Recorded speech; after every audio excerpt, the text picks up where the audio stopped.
Go, go, go, go, Schubert. It's your birthday. We're gonna party like it's this podcast. Before we continue my first ever journey through the Harry Potter series, just a few quick announcements. First, just a heads up about the audio here. I'm using my travel microphone. I was in Los Angeles, then I was in Dallas for a wedding. Now I'm back in Houston. My wedding is coming up. Then I'm going on my honeymoon. I couldn't bring all of my stuff. So please pardon editing mic sounding a little bit different for the next couple of episodes. Second, I am so excited to announce that on April 9th in New Orleans, Louisiana, Harry Potter and the Sacred Text and Potterless are finally teaming up for a live show. I'm so excited about it. I've been able to do some podcasts and some live shows at LeakyCon with Vanessa and the Harry Potter and the Sacred Text team, and it's always absolutely fantastic, and I'm very excited to bring that to New Orleans. So if you want to get tickets to that, they are live at multitude.productions/live. And speaking of live shows, thanks to everyone who came to the LA show. It was absolutely fantastic. I had a great time. Thanks so much, everyone, for coming out. And speaking of thanks, I want to give a big thank you to all of our new patrons. So shout out to ZV Whitty, Dre Harder, Lena Durrell, Sean Wells, Megan McGee, Ruben, Eduardo, Marc-Andre Maltese, Caitlin, Kai, Bobo Schuster, James Enderl, Ryan Hallbauer, and Daniel, a pronunciation correction for Melanie Duchref and Farzin Gherebat. Shout out to A through Z and Eva Wilson, who upgraded their pledge, and a huge shout out to our new producer level patrons,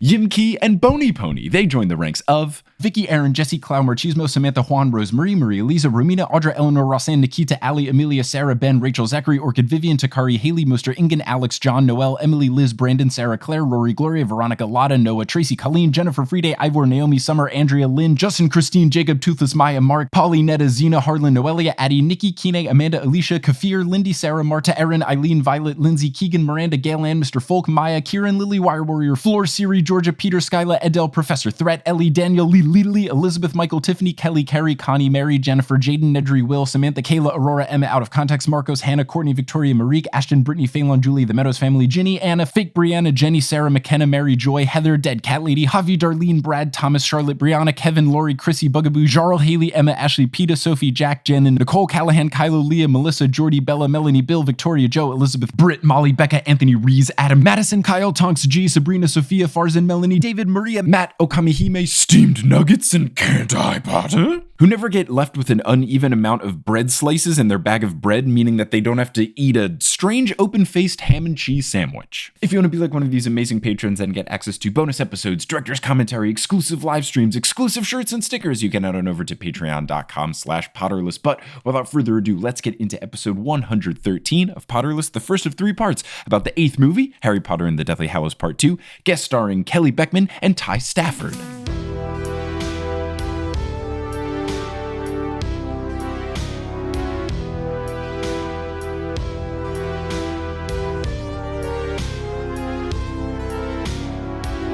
Hello, Internet, and welcome back to another episode of Potterless, the tale of a 27-year-old man reading the Harry Potter series for the very first time. My name is Mike Schubert. I'm that grown man, and I'm here joined today by 2 guests. One in person, sitting across from me, is my lovely fiance, soon-to-be wife, which is bonkers, Kelly Beckman, and called in via Google Hangouts. We've got an old YouTube buddy from back in the day when I used to do that, and I had a bowl cut, and times were interesting. It's Ty Stafford. Ty, how's it going? Hello, party.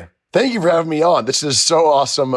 We've literally only met in real life, I believe, one time. Yeah, I was at that VidCon. You actually bought me my first ever mixed drink because I had just turned 21. Really?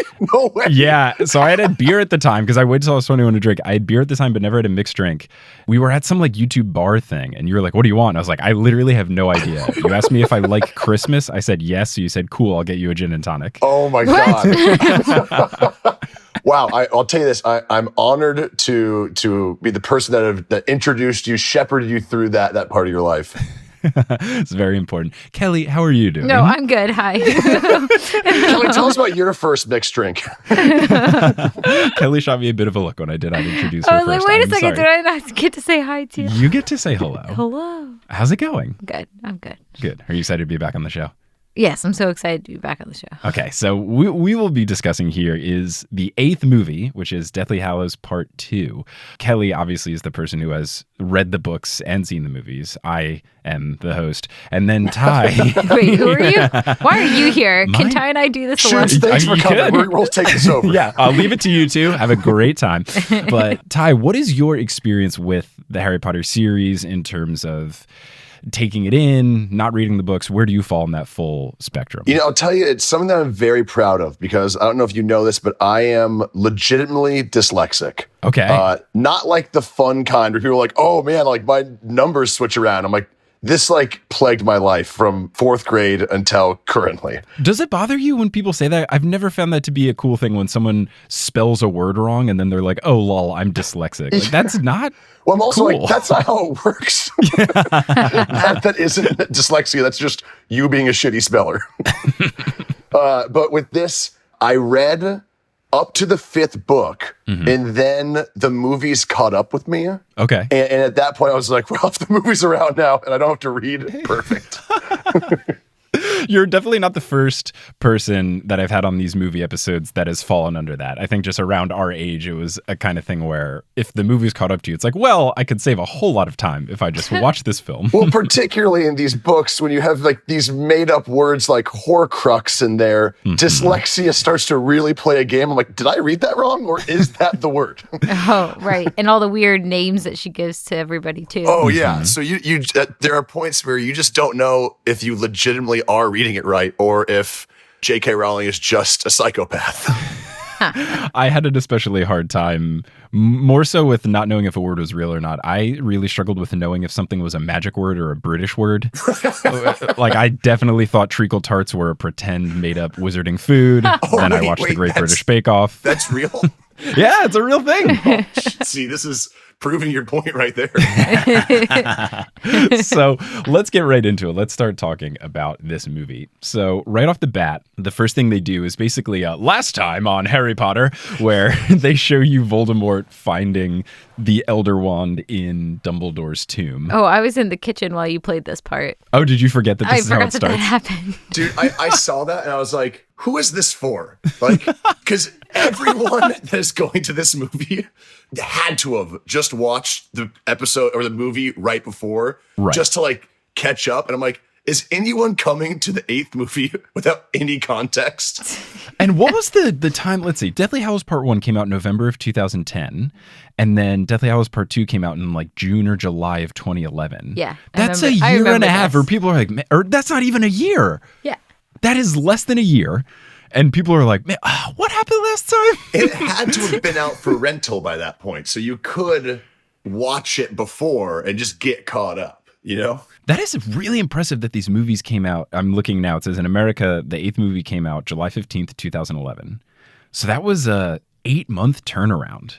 That is fast. That's some Back to the Future 2, Back to the Future 3 stuff, where I guess they just filmed it all in one chunk. It's too bad that they didn't do it like Titanic style, where it's like you have 2 VHSs, you know? I would have just been cool with a 3-hour movie. Yeah, it was interesting. I like that they split this into 2 parts because I feel like it would have been really bad if it was just one movie. But watching it, it was very confusing.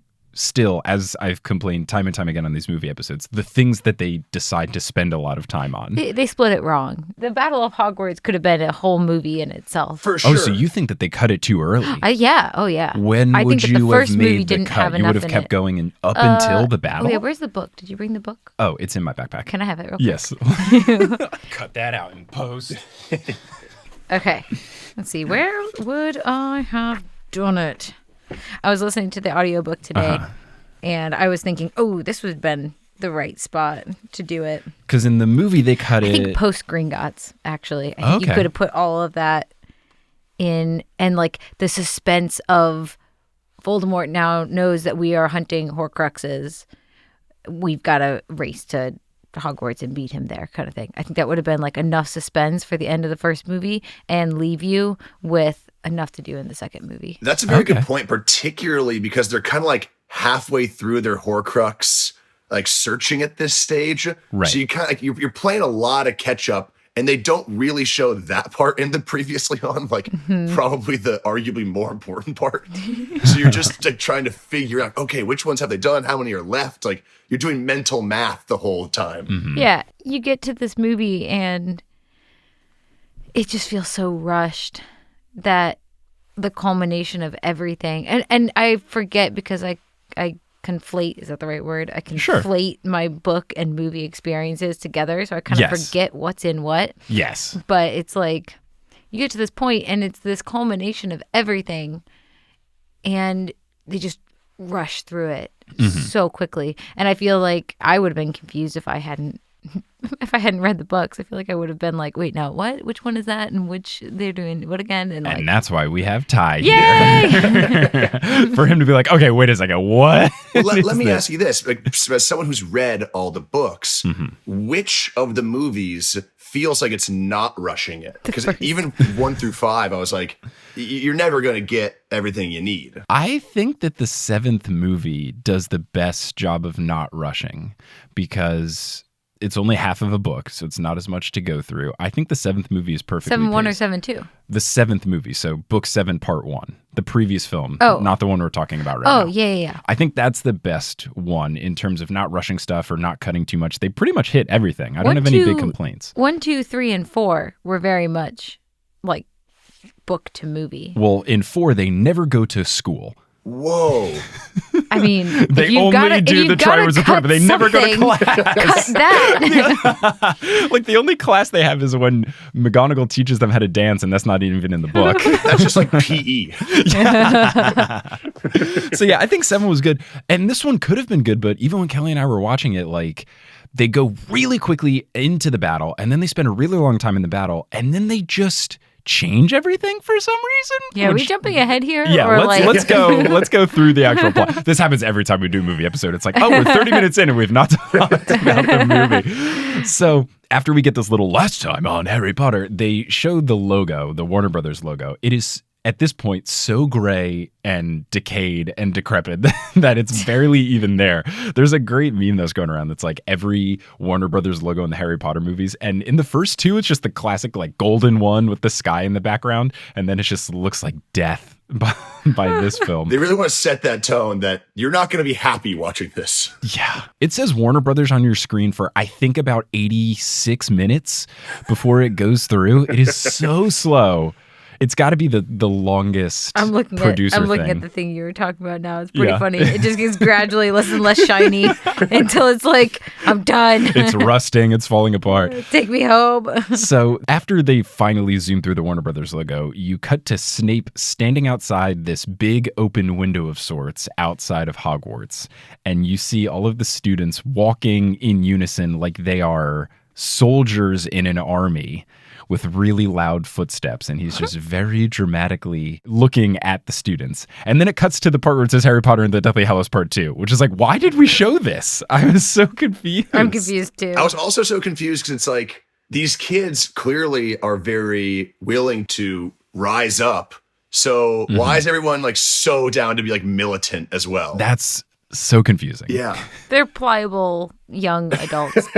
They could have gone either way. You know? The problem is that in the book, it talks about how a lot of the kids were rising up and fighting back and trying to stick it to the man. So the fact that they'd be like, yes, we're very down to all walk in unison, all of us. Yeah, this checks out. And I guess Neville does talk about that as well. He does talk about kind of his talking back or rising up or not going into what they wanted him to do. Right. So I get that. Yeah, I mean, outwardly, you have to fall in line to a certain extent. To not get whipped or attacked or all this other stuff. Yeah, to not get, like, thrown out of school. Like, you're going to be no use if you're thrown out of school. So you have to at least appear as if you're falling in line. I guess. That's a good point. And, of course, it's all for effect. It's a movie. That too. They're just trying to set this in. The kids are sad. It's not happy times. This. I have made a career off of this. So the next thing they show you is the Dobby grave, which is so sad. I did the biggest 180 if I hated Dobby when he was first introduced. I have such a soft spot for him now. And even knowing it, once it shows up in the film, I was just, like it tugged at the heartstrings to see it. Yeah, particularly just like when you consider the relationships that wizards have had with house elves for so long. It's like, oh, wow, this is like a really sweet moment of someone like Tree, because he was like, we're going to bury him without magic. Yeah. Just using a shovel is just like very being true to that person. Like, we're going to put the time in, put the effort, and let you know how much respect that he had for him. Yeah, it's touching for sure. So they go into the house, and the squad is approaching Griphook to talk to him about the sort of Gryffindor and all of that. And they cut to Griphook just sitting on a chair, and I don't know if he's asleep or just chilling with his eyes closed. I talked about this in an episode of Horse, Kelly. Hopefully this is okay. We're talking like what? Well, you remember when we were hanging with your family in Canada, and and your dad was just sitting in a chair doing nothing, like didn't have a book, didn't have a phone, no newspaper. He was just sitting. He does that sometimes. Like, is this Griphook just being a dad? Just I don't know. I'm sitting in this chair. I'm astounded sometimes by the amount of time my dad can sit without any form of entertainment, like, or just like something to do. Do you know what he's doing in there? Is he must thinking be thinking about stuff? Something. That but is like, such a dad move, though, of just sitting so sure in of silence in a chair like that. You know what I mean? Like, at our wedding, it was me, my best man, the guy officiating, and my dad all sitting in a circle, just talking. And we're all chatting, and my dad just has a newspaper straight up in front of him, not engaging at all, until every once in a while he'll put it down, look at all of us, kind of giggle, throw it back up. Oh my gosh. On your most important day of your like life. Stone cold, Pop. Dang. No, my dad doesn't even have a newspaper. Like we were sitting. I was playing the Harry Potter ball moving game. Oh, you're talking about this. Yeah. It's this game where... It's the levitating game. The levitating game. It's this old thing from the 90s where it's got like a fan inside of it. It makes this really loud noise. And then you have this tiny little plastic, smaller ping pong ball, basically. And you have to get it to float around a circle and avoid obstacles and all of that. That's magic, baby. Yeah, it's fantastic. And they have a little narrator who's not Snape, but is Snape in the back. After you finish, because you have to do a full loop, it's a circle. Based on how quickly you go, it says what your ranking is. They have all these different tiers. So if you take too long, it'll just be like pitiful performance. And it's really harsh. Hurting kids' feelings.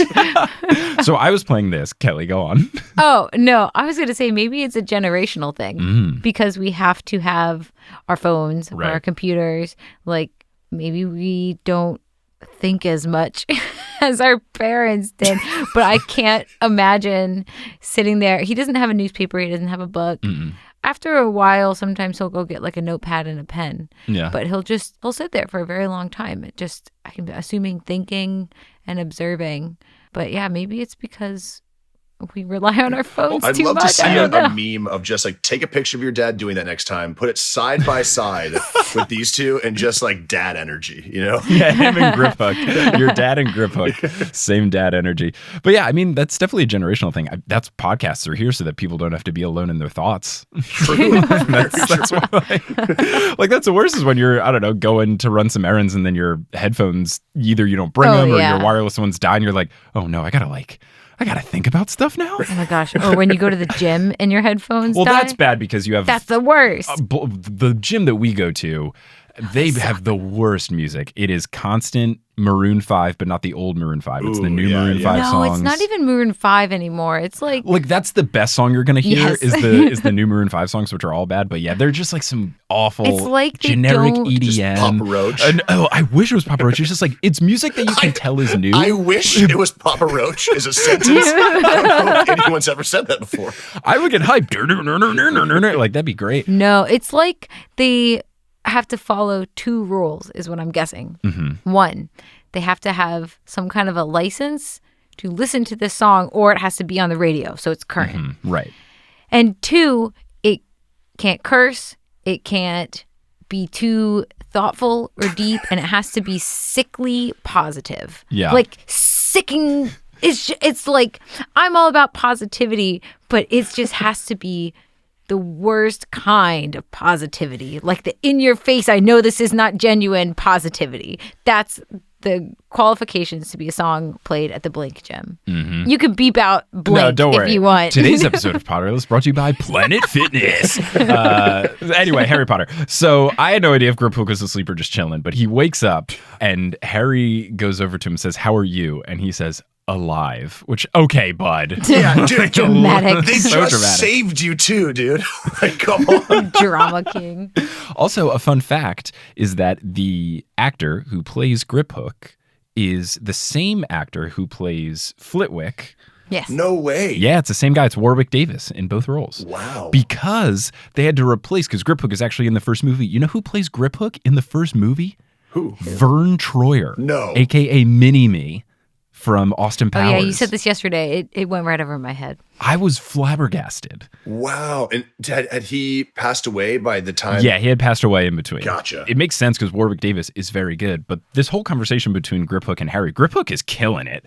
I thought it was very good. It was very convincing. You can sense his disdain for wizards as a whole, how goblins are disrespected and all of that. And I was like, who is this guy? He's really good. And then it said Warwick Davis, and I was like, that's not right. That's Flitwick. Come on, Google. Not everyone's the same. And then after some more Googling, I guess it's it's the an same guy intense in both amount roles. of makeup or something. Yeah, it's just a lot of the facial prosthetics and stuff. And he's got weird teeth and fully Yes. black eyes. So Right. you take those features away from anybody, they're not going to be recognizable. Exactly. But one of the back and forths that I really did appreciate is that Griphook asks Harry, how did you get the sword? And Harry says it's complicated. And then Harry asks him, why does Bellatrix think that it should be in her vault? And Griphook hits him right back with, it's complicated. Oh, yeah. That was a They're like a clapback. bickering couple. It was great. They have this conversation with Griphook. They do the whole sword thing. They eventually get to the point where it seems like he's going to help them out, but there's that level of suspicion where you're not sure. And it's similar to how they do this in the book, but I feel like in the book it went on a little bit longer and it Yeah. was more obvious for the level of distrust. I also didn't quite understand, like, so I get what they're exchanging. He's saying, I'll get you in there if you give me the sword. And then they're nervously discussing, like, okay, well, how are we going to destroy the Horcrux without the sword? And it's like, can't you give him the sword after you destroy it?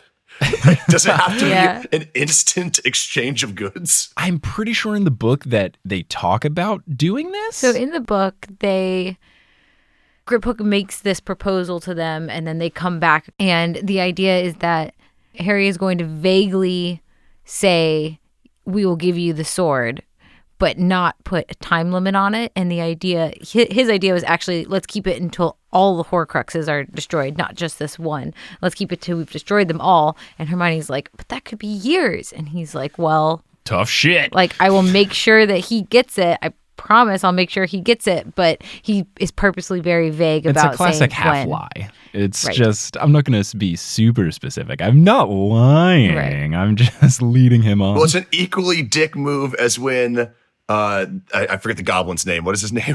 Griphook? Griphook. When Griphook is like, I never said I'd get you out. Yeah. I know, that's horrible. Well, you know what? Harry got what he deserved because he was going to do the same thing to him. Yeah, just with the Yeah. sword. that too. In the book, they go through this whole thing because you kind of forget that Bill worked with Griphook. They were like co-workers. It's kind of a weird co-worker, Yeah. injured, staying in your house.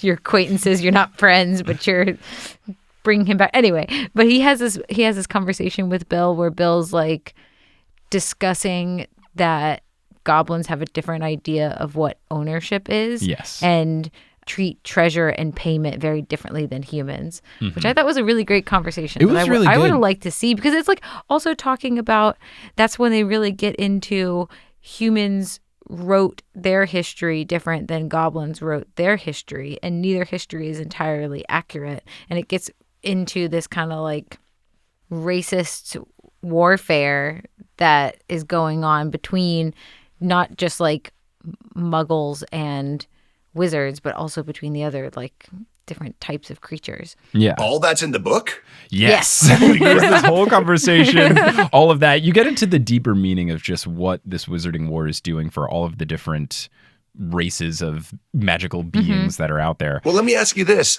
I'm curious then, what are the stakes for the goblins in this kind of like dark versus good wizarding scenario? It's not that they have huge stakes. It's more of the goblins have thought that the wizards have been too full of themselves and too wizarding centric. So they're a little bit happy. Like some more extreme goblins, I don't know that Griphook necessarily falls this way, but some of the goblins are kind of okay with the wizards getting, you know, things go wrong for them because they were rude to the goblins. And as Kelly pointed out, a big difference of opinion between wizards and goblins is that goblins think ownership. If someone made something, like the Sword of Gryffindor is goblin made, thus it should be goblin owned. Whereas wizards say, oh, we purchased this, or we've owned this most recently, it was handed down to me from generations, we own this. So that is a big sticking point between them. The goblins are kind of like keeping their feet out of it because wizards weren't super nice to them. Well, in the book, Griphook and Hermione get into an argument about how, like, Hermione's like, nobody wants Voldemort defeated more than us. And Griphook is talking about how the goblins are treated even worse. They're treated like even less. I'm sure that there are some of them that have turned full evil, but they have a lesser status under Voldemort's regime than even under like just normal wizard regime. And like part of it is that they are now instituting wizards as part of the security at Gringotts, when previously Gringotts was fully run by the goblins. And they're like really resentful of that because they don't think that wizards should be in charge of gold and treasures and precious things like that. And so that's like one thing that they point out in the book. Gotcha, a little extra slap in the face. Yeah. So it does sound like they've got it worse off, but like Mike was saying, some of them are like, well, you've got it bad too now. We're not the only ones who have it bad. There's also a fun conversation that gets cut between Harry and Bill, because Bill has no idea what they're doing. So Bill tries to talk to Harry and be like, hey, Harry, I know something's up. Are you sure you don't want to tell me? And Harry's like, nah, dude, I can't. But why doesn't he ask Bill for help? He can trust Bill, and Bill worked there. Why doesn't he ask him for help? Bill's got narky vibes, dude. More so than Griphook? I don't know. Harry Potter, not known for making wise decisions. That's right. So they finish talking with Griphook, and then they go to talk to Ollivander about the Deathly Hallows. And Ollivander looks like a washed-up lead singer of an 80s hair metal band. Like, he looks like he's just did his 12th reunion tour for Def Leppard, and he's seen better days. Just silky locks, just looking great. But it's such a haggard, weathered, leathery face. And Harry talks to him about the Deathly Hallows, and this is something that differs between books and movies, because in the movie, Ollivander knows everything about the Deathly Hallows and talks about them. And in the book, it's just a conversation about the Elder Wand, and he knows everything about that. And then when Harry asks him, do you know about the Deathly Hallows? And Ollivander goes, the Deathly what? And then Harry goes, never mind.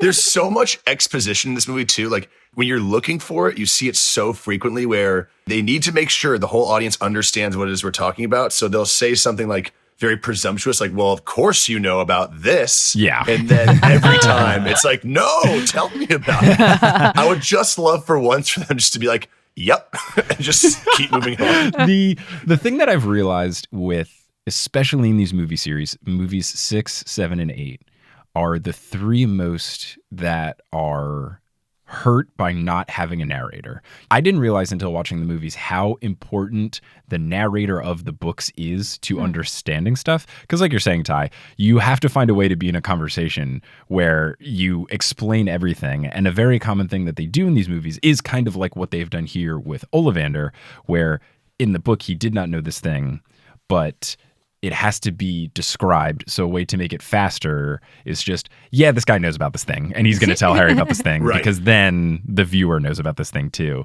A lot of these gripes of, oh, they didn't do this or they didn't know this, it makes sense. It's necessary. Yeah, right. It's necessary for comprehension of the viewer. It's also necessary because they backed themselves into a corner story-wise with certain things. Yeah.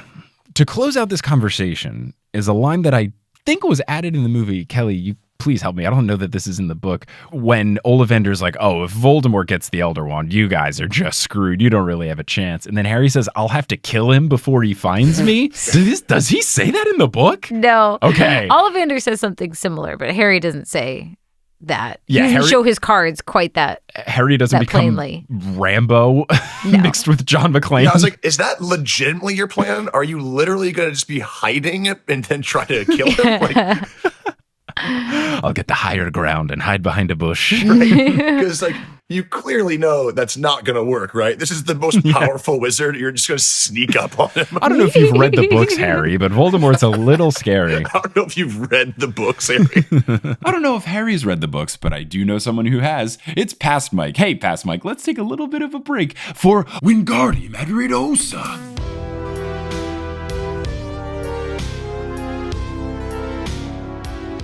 Today's episode of Potterless is brought to you by Stitch Fix. Let's say hypothetically that you are the potions professor / defense against the dark arts professor at your school that you teach at, and you've just recently been promoted to headmaster, and you want to look really nice for this new position. You want to make sure that you look the part, you look really fancy. So what are you going to do to get clothes that help you look nice so you can dress the part? You're going to use Stitch Fix.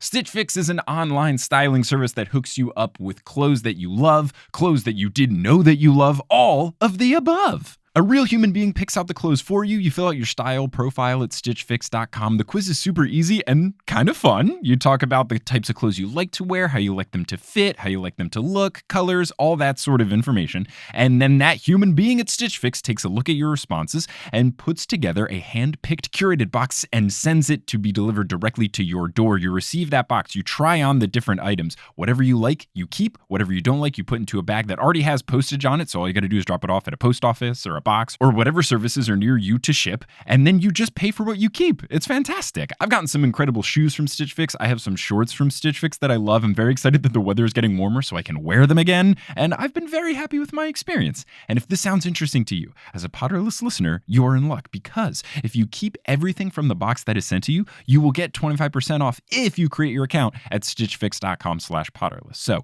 if you go to stitchfix.com/Potterless, you create your account, you do the style profile, you put little notes about exactly what clothes you're looking for. All of these steps just help you get a perfect box so that you don't want to send anything back. And then if you don't send anything back, you get 25% off. So go to stitchfix.com/Potterless, create your account, fill out the quiz, get that box delivered directly to your door, keep everything, and you'll save 25% so that you can look good for your first day as headmaster of Hogwarts School of Witchcraft and Wizardry today. Today's episode of Potterless is also brought to you by HelloFresh. Let's say hypothetically that you are about to break into Gringotts Bank, and you know that this is probably going to be a very long journey, and it's going to be an intense situation. You're going to exert a lot of energy. You need to make sure that you're well fed before you do this. But Bill doesn't have time to go grocery shopping at the Shell Cottage, so how are you going to get those ingredients so you can make a nice meal before you go out? You're going to use HelloFresh. HelloFresh can help you break out of your dinner rut because they have over 22 seasonal chef-curated recipes each week. And if you're worried that it takes a lot of time to cook, guess what? You're wrong, because with HelloFresh, you have 30-minute meals and even super quick 20-minute meals with their quick recipe option. And HelloFresh knows that your life is unpredictable, so you can change your delivery frequency, you can change your meal type, you can add extra meals to your weekly order, a lot of different options. One of the recipes from my most recent box of HelloFresh was a chicken fajita cheddar taco situation. It was so delicious. My buddy Steven came over. We didn't have a lot of time. We had a whole afternoon and evening planned ahead of us, but I had all the ingredients.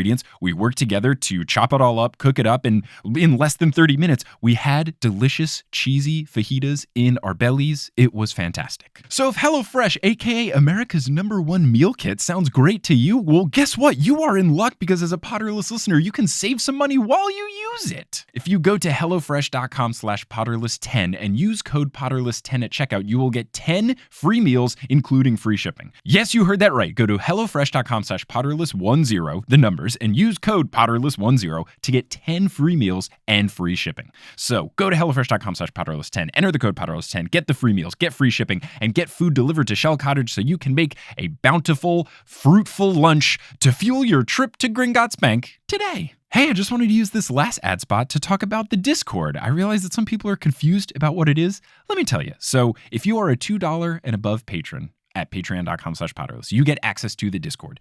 If you've never used it before, it's very similar to Slack, like a chat room type app. We have a bunch of different channels to talk about different stuff. We have things talking about Potterless in general. We have things talking about Harry Potter in general. We have Kingsley Shacklebolt's Corner, where we just share pictures of our pets. We have the Violently Purple chat, where we share pictures of violently purple things seen in the wild. And we also have trivia nights. So one of the mods, Kevin, helps run a monthly trivia night at the Discord, and it's super fun. I have been getting destroyed by all of the patrons, and it's a great time. So if you want to check all of that out, you totally should. And as a Potterless patron member, as long as you're $2 and above, you have access to it. So go to patreon.com/Potterless, join today, and get access to the Discord and make a bunch of new friends. If you have any questions about it or how it works, feel free to shoot me an email at potterlesspodcast@gmail.com, and I'm happy to explain it to you further. But go to patreon.com/Potterless today.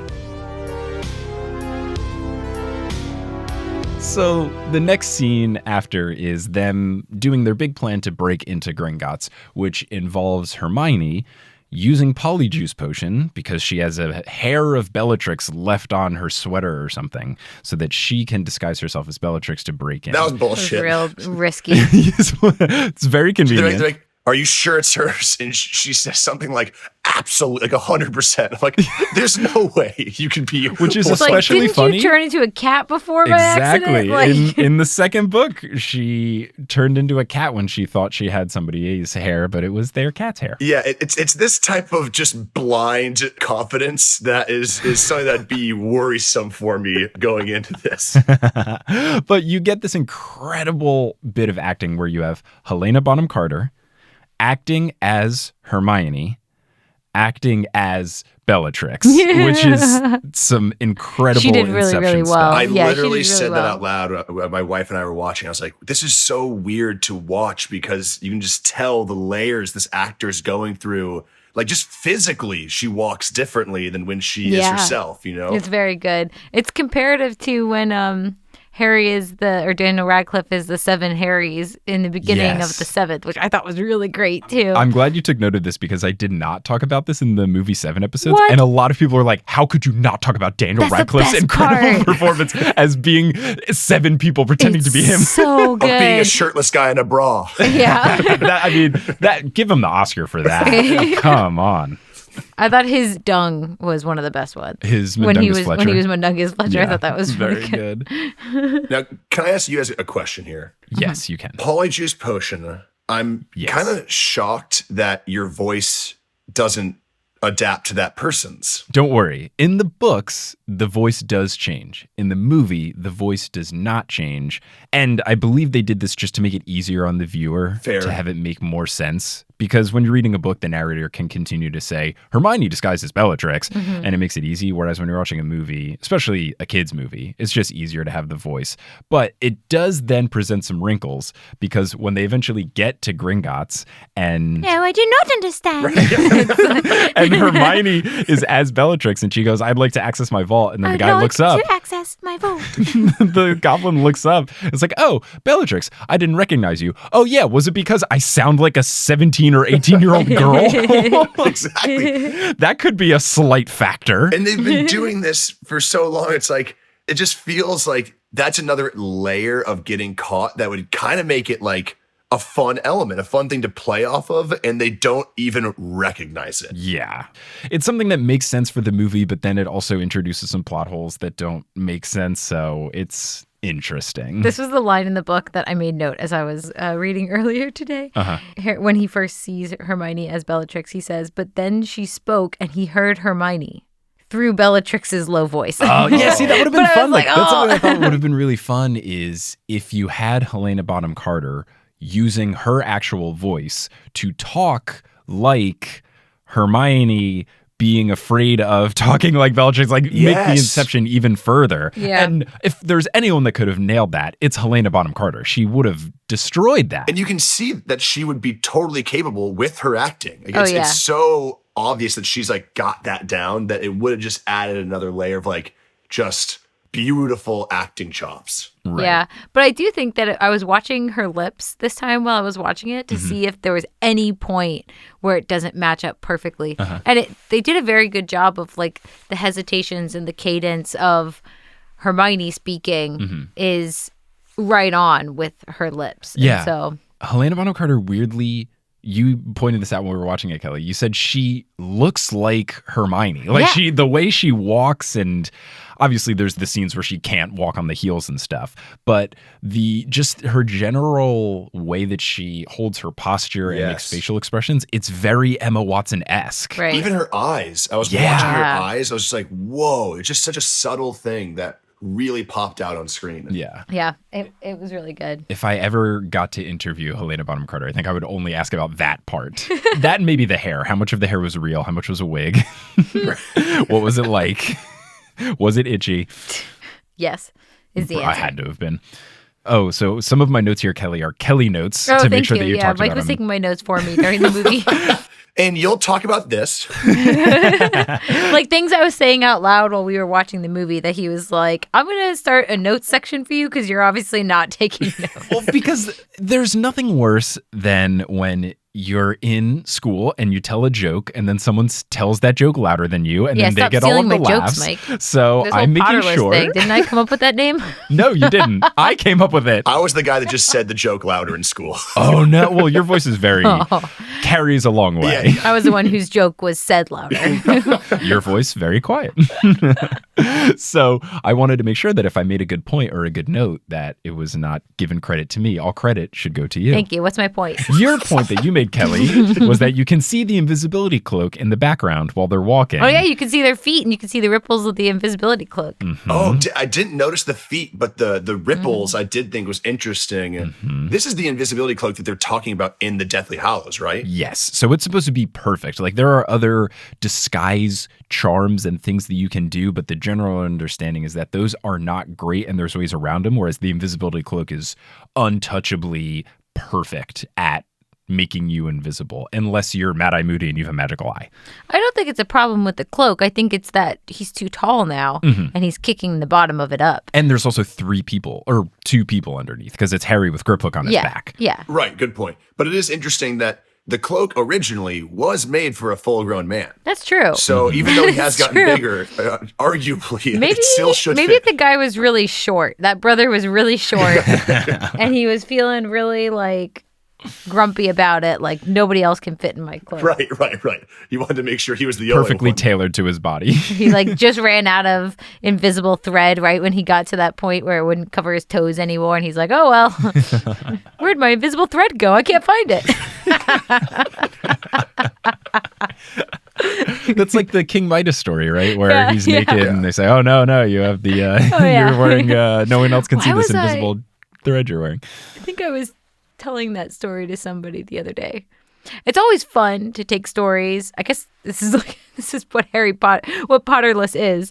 It's fun to tell stories to kids for the first time, stories they've never heard before you've heard. I'm a child. Your entire life. And I just realized that's exactly what Potterless is. But I told the King Midas story to a kid the other day. I read Rory Chicka Chicka Boom Boom, my niece Aurora, who's 3. I read her Chicka Chicka Boom Boom, which I don't know if it was for the first time, but it was the first time I read it in a while. Yo, Chicka Chicka Boom Boom slaps. How has that not been turned into a rap song? They're like Chicka Chicka Boom Boom is serious bars. I was watching the Frozen Christmas special with Aurora, and it was my first time watching it, and it was her like 100th time watching it that day. But like, there were parts of it that were really funny, like really exciting, but I would laugh at something and she would stare at me, and now's not the time to laugh. I was like, I realized like halfway through that she was observing me to figure out what my reactions were. So she was watching me watch the movie, which is exactly what I do to Mike when he's doing Harry Potter things. Oh my God. I'm like watching. I do that when I have a video I want to show somebody and I've seen it before. Yes. While they're watching it, I'm just living vicariously through them. Oh yeah. So it's like when they're laughing, it's as if it's the first time I get to see it again. Yeah, that's what I'm doing with Mike and Lord of the Rings right now. A lot of laughter in there. Yeah. Oh yeah, so many.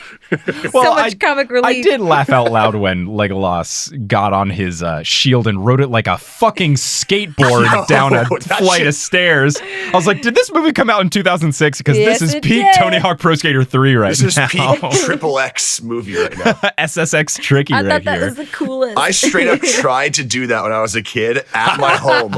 I took a basket for clothes and literally just like put it on the edge of the stairs, stood in it, and instantly just fell straight down the stairs. It doesn't work. No. So anyway, Harry Potter. Ron's disguise, absolutely nothing. He's just got like crimped hair and a beard that looks not great. It's. I get that they're not in a place where they would be recognized, but he looks exactly like Ron Weasley. In the book, they make him a foreigner. Yes. So that he doesn't have to ever speak to anybody. But he does run into a Death Eater. I'm not sure if it's Yaxley or Dollar. Travers runs into Travers, and then the guy won't shake Ron's hand because they say he's from Transylvania or something. Oh, is that a thing? Yeah, he won't shake his hand because he's afraid, which is funny because you have Travers, a racist, He won't shake this person's hand because they're from a different country.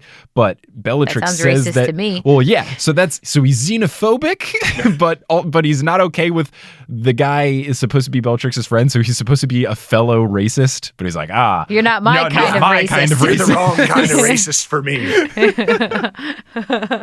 So the security guard, Kelly, this is another Kelly note. The security guard's tie was tucked into his belt buckle. Yeah, what the heck? I didn't see this. Was it inside the buckle or just inside of his pants? I think it was inside his pants, and he had a huge belt buckle in front of it, so it looked like it was tucked into the buckle. Rookie mistake. It was so weird. Wow, I missed that. But that's kind of like a fashion choice, though, you know? That is a bold choice to make. This was like my 100th time watching the movie, so I had to look for new things. Well, that doesn't accidentally happen. That guy's out there trying to start a new trend. It's not catching on. So then Harry goes up. He is in the cloak. He does the Imperio thing to make him able to control the goblin's decisions. But it comes out as a weird perfume. And then this is something I want to ask you, Ty. What did you think happens with this perfume? Like, what did you think Imperio does? Straight up, I was like, this dude's on Molly. Like, this is what is going on right now because the euphoric element of this, but like it had to have erased his mind too, because it's not just him being all happy all of a sudden. Like he straight up has no clue what's going on. Is that right? So that's the vibe that it gives off in the movie, which I think is incorrect. Imperio, what it's supposed to do in the book is that it gives the person who casts it, so Harry in this case, the ability to make someone else do whatever they want. And it's less about having amnesia and all of this, what happened, but it's more of just someone else is controlling your actions. Some people can fight against it, like Harry Potter, but that's what it's supposed to be. And I don't think they did a very good job of conveying that in the movie. So this guy knows then that he's being controlled? Is that the case? It's hard. It should be. It should be. Yeah. It's supposed to be like a voice inside your head that's just telling you to do stuff. And then some people are more susceptible to it than others. Well, because he blows that as soon as they get inside of there and it wears off. And he's like, what are you doing here? Exactly. Oh, yeah. Which I don't think is how it's done in the book. No, it's not how it's done in the book. Yeah. So I thought it was interesting the way that they made Imperio in the film. We get on to another Kelly note, which is that when they go into the vault and they're going on the mine car, which is vastly different from the mine car that they rode in the first movie. Nope. Now it's this big roller coaster with multiple wheels and the track spins, but the car stays in place. Pretty cool. Kelly says that this is what the ride at Universal Studios should have been, which I agree, because that ride is just worse than Mummy. I don't know if you've ever been on this one, Ty. I have not, no. Okay. Have you been to Universal? You know, I have not been since when the Back to the Future ride was there. So I miss it. I don't even know that one. It's what the Simpsons ride is now. That's right. Oh. And it's very sad. Which we didn't go on, right? No, because the Simpsons ride gives me a headache every single time I go on it. Okay. Without fail. Interesting. It's just it's not you usually don't get headaches. No, I don't. That's how bad of motion blur. Okay. Yeah, then I shouldn't go on it. No, you should not. That's why we did not do it. And instead we rode the Mummy 13 times. Perfect. It's a great ride. Yeah, the Gringotts ride should have been this because that car was cool. Yeah. Let me ask you this about the car. What I didn't understand was why it stopped.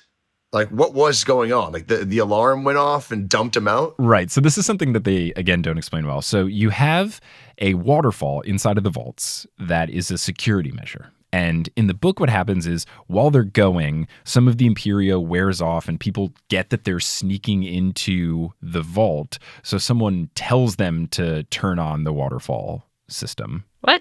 Right. They get caught. It's not, the waterfall's not on. The waterfall is on. No, but it's like, I thought it was turned on because they were found out. Talking about in the book or yes, in the book? In the book, Griphook says they've got more defenses up than normal because they are on high alert. It's not because they've been found out, but it's because everybody's on high alert because they feel like they've gotten like a warning that Harry might be coming kind of thing. Do you know the name of the waterfall? The Thieves' Downfall. Thieves' Downfall. I knew it was a sick pun. So in the book, they describe it. It is a waterfall that will remove any sort of disguise. So that's why Hermione goes from being disguised as Bellatrix back into Hermione. God. That's why Ron's disguise goes away, and that's why the Imperio wears off. I literally just thought, as I was watching, because they do go through that waterfall, I was like, why the fuck would they place a waterfall in the middle of this track? That's just really poorly designed. It's a sweet ride, dude. 4D, gotta get you splashed. That's right.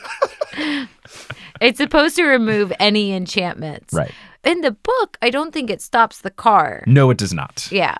But in the movie, this waterfall detects that it has removed enchantments and therefore And sets the little off an siren alarm. comes The up and it's like, little, and then so poops funny. them out of the mine car. Reminds me of something out of Wall-E or I don't know. I'm just always so shocked in these movies, and I guess in the books too, how willing the world is to it's really poorly designed shit. Yeah. It's a lot of style over substance in terms of design. If Hermione had not said that charm as they were falling, that would be the end of the movie. They would have all just died right then and there. Another thing, a note that I had about the charm, was it super necessary to have the camera in a way that what's right in front of your face in the camera is Hermione's cleavage? Did we need to do that? I did not notice that. When they all do the thing where they all fly down and then it's Mission Impossible. Yep. Right in your face is just here's Emma Watson's boobs, everybody. Didn't notice that. I'm assuming she was of age when they filmed this. She's not actually 17 or 18, but it felt unnecessarily gross. Probably so, but again, I didn't notice it. I was also thinking, now that the charm has gone off, shouldn't she not fit in the clothes in the same way as before too? It all felt True. very weird.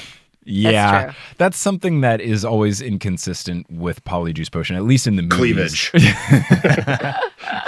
But yeah, it's just the things are not supposed to fit. It's something in the book that they make a fun point of because at one point when Harry in book 7 is disguised as someone, he's this comically tall person, so he's unsure of how to use the body. So yeah, I don't imagine that Emma Watson and Helena Bonham Carter are the exact same height and dimensions, but the dress fits perfectly on Hermione. Yeah, that was a choice by the director for sure. Yeah, they're like, well, we got to put Emma Watson in a corset for this movie. Got to get people out into the seats. Butts and seats.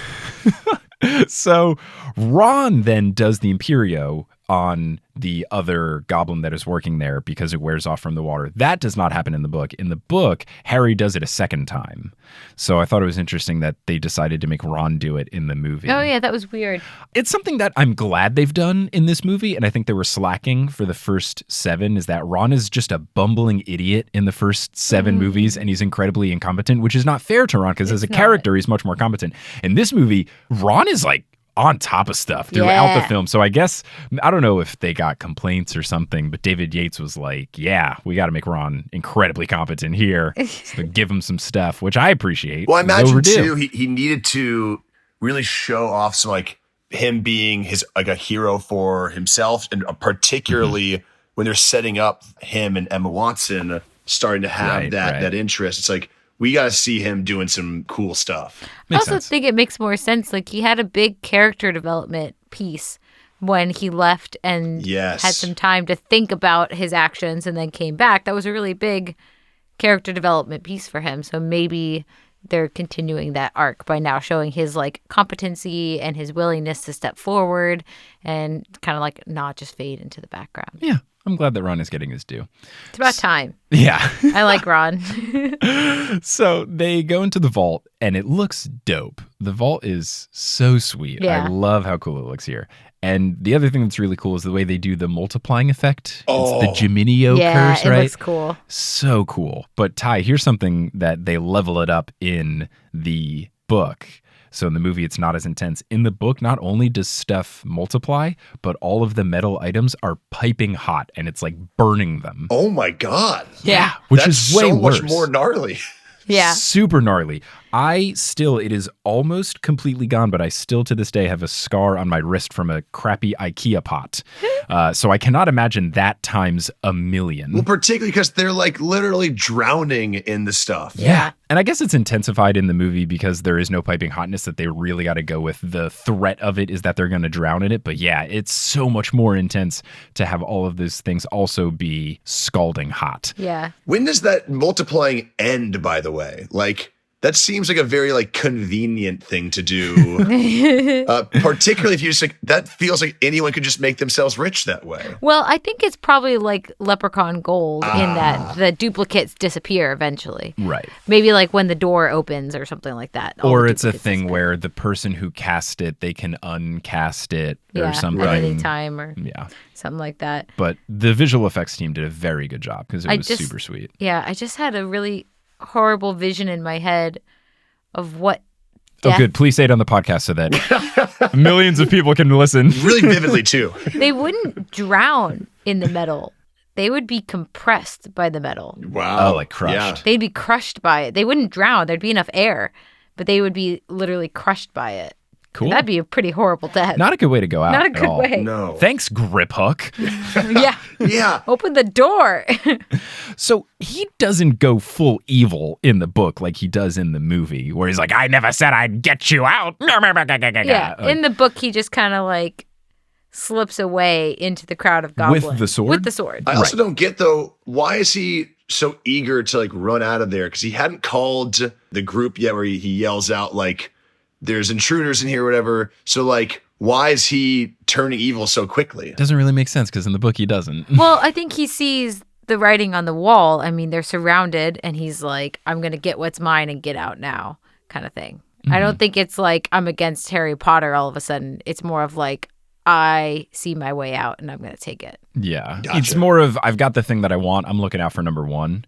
I think that thought process for Griphook is laid out a little bit better in the books, but in the movie he becomes evil and it doesn't make sense. All of a sudden. On a dime. He's like, I'm evil now. I never said I'd get you out, Shay. So then you've got the goblin that they'd imperioed still in his Molly Bograd. weird Yeah, state. just Bograd, tripping balls. He thinks he has the my shakers, but he gosh. doesn't. And then he just gets straight up torched Yeah. by the dragon. I did. I sadly laughed out loud in that moment. I was like, I did The too. problem is it's a comedic It's thing. kind of funny. But it's not that comedic when you think about it. Because he doesn't just get burnt. He gets obliterated by the fire. and arguably, we don't know if he's a bad guy or not. Like, we're just down for this dude to be completely obliterated. Yeah, I guess we shouldn't be laughing at it because he's probably a normal dude. Like, that guy's got a family, you can, I guess. I don't know, he has friends. Well, goblins at home. You know what? It just shows the gap between humans and goblins. And There we're it is. perpetuating it right now. Exactly. So the next cut is something that I was very happy that they did when I recorded the book episode about this part when it was this chapter in the book. In the book episode, I said that I really needed a scene where they just showed the bankers going about their business and it's very calm and normal. And then I was like, please have that music, that elevator music. They're like, do, do, do, do, do, do. And then the dragon like, like break in. So they did almost that. Everything except for having the elevator song is, you know, you've I'm got pretty the sure the people elevator working. song that you just made up was a BTS song. No, that's a classic. It's No. like, and she passes, each man she passes goes, ah. I'm going to say, Google, every man she passes goes, ah, song. I'd be worried about that, Google. The girl from Ipanama? What? The girl from Ipanama. Hold on, I'm pulling up this very old video. Oh, this one. Yeah. I thought you went do do do do do. No, I was not singing a BTS song, I Kelly. was very. Always got to work it I've into the podcast. infiltrated his mind. Kelly's obsessed with Korean pop group BTS, thanks to me showing her them, being like, hey, look at this song. And now we have gold star member tickets to see them Wow. in New York. They were quite expensive, but I'm excited. Quite stressful too. Do you guys know the K-pop group Big Bang? I do not, Kelly. Are you familiar with Big I think Bang? I've heard of them, but I don't know them. When I was in college, they were kind of the first wave of K-pop coming to the U.S. in like boy band style. Okay. And to this day, I'm just like, do you guys know who G-Dragon is? No. I did not know how much I knew about K-pop until this one moment. I'll just say, check it out. If you like BTS, you're gonna like Big Bang. All right, I'll listen to them. Yeah. I've We'll often see. said that I don't have, like, Spotify's always trying to suggest other K-pop to me, and I always am like, I don't have room in my life loving another group this much. I just don't. I can't deal with it. But I like Blackpink now too. They're a girl group. They're yes. a girl group. Ooh. Got one guy group and one girl group. And you're done. I'm done. The next note I have is a Kelly note. You said that this scene. Oh. I was going to say, in the books, Harry is the one who thinks about riding the dragon out. And in the movie, he gets overshined by Hermione, which I thought was a little bit mean. Hermione's got everything. She does get all the good stuff, and I don't like it. And this is one point where Harry was actually incredibly, like, he's showing that side of book Harry that is, like, think on his feet, very good under pressure. And Hermione is supposed to be very bad under pressure. And they give her this moment, and I was like, wait. It doesn't make sense. That's Harry's thing. It doesn't make sense. What I love is that it's the peak Harry Potter decision because it's always a dangerous one. Yeah, a dangerous idea that doesn't make too much sense. But usually what happens is he comes up with a quick idea and then Hermione reasons him out of it. But in this situation, it's such high stress that he comes up with the idea and then they just have to go, I guess so. And then they do it. So it's sad that... she gets that point in the movie, which she would never make that decision. She hates flying, for one thing. Right. So she would never pick that. Nope. Never even think of that as the solution out. And of course, Harry, like, as someone who is very comfortable in the air, like, that just seems like a straight up, like, character flaw in the movie there. Yeah. Oh, it is. And another thing that doesn't make sense just by the way that they shot it in the movie is that Hermione takes this running, jumping start from the little ledge that they're on onto the dragon. Remember 5 minutes ago when she couldn't walk on heels down a hallway? And now she's sprinting and jumping a sizable distance onto a dragon's back? Hermione learned how to walk in heels really quickly when she was sitting in a mine car for a few minutes. Maybe she took them off. She didn't. Oh. I watched the movie. She's still wearing them. So just little inconsistencies. What was my note that you're about to read? Yes, so the next Kelly note is that with the dragon breaking in and then they have the shot where it's from above, you said that it was very Jurassic Park-esque. Oh, yeah. It is very Jurassic Park-esque. When you're looking into the dragon's mouth as he's like snapping at you, it's very T-Rex-ish. So then they have to try to get away from Gringotts. They're on the dragon. They're up there. And then another thing that didn't happen in the book, but Hermione says reducto onto the dragon's tail to try to get it to go as if they were like whipping a horse. Oh yeah, but in the book they actually help it get out more. Yes, they're like helping break the walls for it and stuff like that. Which I thought was cool. They're using spells to break through the things. So like camaraderie between wizard and creature. Right. But now she's just like, let me whip the tail. Would a dragon need that? Aren't dragons huge and spitfire and can just kind of break shit? Probably, and I guess that's what they're going for in the movie. But in the book, they describe the dragon as being really looking withered and old and malnourished. Mostly blind. Underfed, if you will. Oh, sure. And you can kind of see that in the film. Yeah. Right. Yeah, you get that in the film. I think in the book, there's more concern about if the dragon's going to be able to escape. So they're like, well, it's already breaking stuff anyway. We might as well help it along.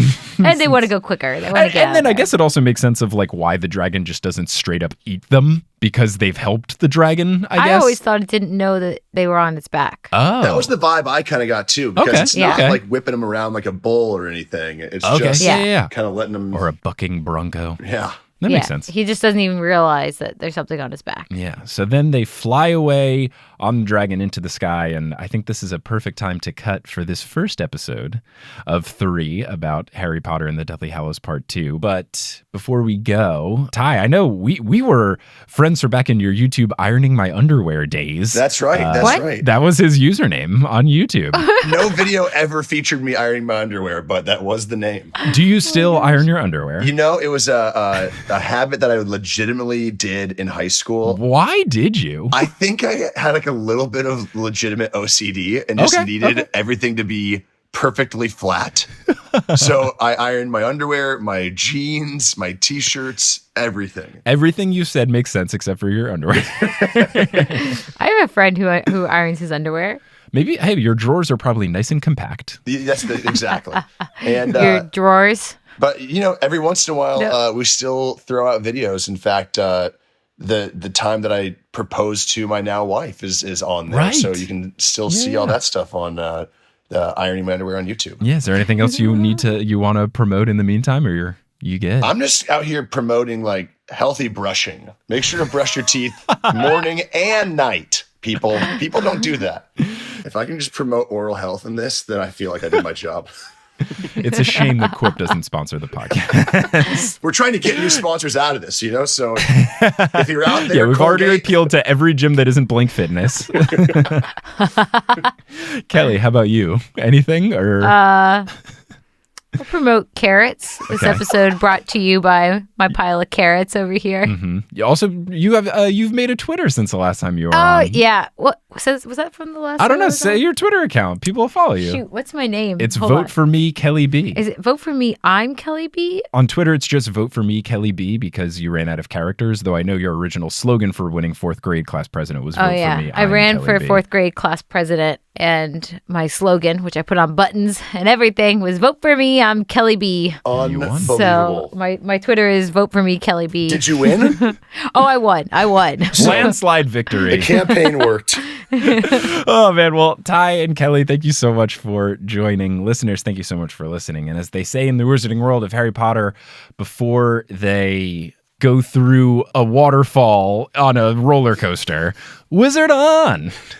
Do we say it too? Wizard on. You can. You don't have to. It's not necessary. Wizard on.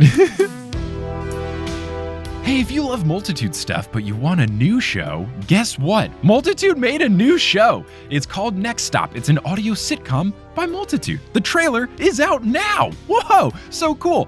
I play a couple of background roles. I have a cameo appearance, and then I play background vocals. It's fantastic. You should listen for my voice murmuring throughout the scenes. If you want to learn more about it, head on over to nextstopshow.com. Potterless is created by Mike Schubert. It is hosted by Mike Schubert. It is edited by Mike Schubert. It is produced by Mike Schubert, as well as Vicky Garcia, Aaron Johnson, Jesse Horgan, Klauser, Lopu, Marchismo, Samantha Rose, Juan Sanfilio, Rosemary Dodge, Marie, Lisa C. Keen, Romina Rivadinier, Audra, Eleanor Curlin, Rossanne Batamana, Nikita Power, Ali Madsen, Amelia Krause, Sarah Nink, Ben Silver, Rachel Guthrie, Zachary Polito, Orchid Grower, Vivian the Owl, Takari Ron, Haley Hastings, Moster, Ingen Oddsdaughter, Alex Consilver, John Codker, Noel Basile, Emily Tyrell, Liz Bigelow, Brandon Pickens, Sarah Ensign, Claire Spencer, Rory Collier, Gloria Gillum, Veronica Bartova, Lotta Bartova, Noah, Tracy Toya, Colleen, Jennifer Marklew, Frida J. Svensson, Ivor Peterson, Naomi Guglielmo, Summer Rathel, Andrea Kroc, Lynn Walker, Justin Montero, Christine Saunders, Jacob Parrish, Toothless Walnut, Maya Gray, Mark Body, Polly Burge, Neda Atabani, Zena Rosnowski, Harlan Haskins, Noelia, Addie, Nikki Harris, Kine, Amanda Alfred, Alicia McLaren, Kafir Shaltiel, Lindy Plackey, Sarah Shetter, Marta Morrison, Aaron Richter, Eileen Gazesh, Violet Sullivan, Lindsay Towning, Keegan Curran, Miranda Manning, Gail Ann, Mr. Folk, Maya, Kieran, Lily Leader Williams, Wire Warrior 4976, Floor Sake, Siri Scars Ford, Georgia, Peter Wyckoff, Skylar Lily, Edel Ryan, Professor Threat, Ellie Hoskov Chova, Daniel Fulkerson, Lee Lely, Elizabeth Christofferson, Michael David Yordi, Tiffany Cottrell, Kelly O'Till, Carrie Crumpler, Connie Bienkowski, Mary Mathilde, Jennifer Wendt, Jaden Allman, Nedry OS, Will Huser, Samantha Lenz, Kayla M. Simino, Aurora Fruhoff, Emma Clark, Out of Context 69, Marco Cepeda, Hannah Zeters, Courtney Spilker, Victoria McCormick, Marieke Rieger, Ashton Gabrielson, Brittany Gutierrez, Phelan, Julie Walton, The Meadows Family, Ginny from the Block, Anna Penalber, Alvarez, Fake Valentine, Brianna Jordan, Jenny, Sarah Saunders, McKenna Tweedy, Mary Joy Moa, Heather, Weekend at Dead Cat Ladies, Javi Guadalupe Trejo III, Darlene Kerr, Brad Harding, Thomas Chavara, Charlotte, Brianna Cusimano, Kevin Stewart, Lori McDonald, Chrissy Tew, Bugaboo, Jarl Sviven, Haley Logan, Emma Ashley Enstrom, Peter McGrath, Sophie Duda, Jack McMahon, Jen and Rose Daub, Nicole Linzer, Callahan and Darris, Kylo the Husky, Leah Reed, Melissa Robb, Jordy Wright, Bella Barlack, Melanie Demi, Bill Gill, Victoria Kolka Perry, Joe Radwan, Elizabeth Yu, Britt McLean, Molly Bautista, Becca Spry, Anthony Rees Dignan, Adam Graham, Joseph Torp, Courtney Harris, T Run Money, Madison Kyle, Don't Call Me Nymphadora, G, Sabrina Balsiger, Sophia Loves Pigs, Farzan Herabat, Melanie Duhrev, Maria, Matt Barger, Okamahime, Yimki, Bony Pony, Steamed Nuggets, and Can't I Potter? Web design by Kelly Beckman, and the music is by Bettina Campamanes. If you want to find us on social media, you can at facebook.com/Potterless, twitter.com/PotterlessPod, instagram.com/PotterlessPodcast,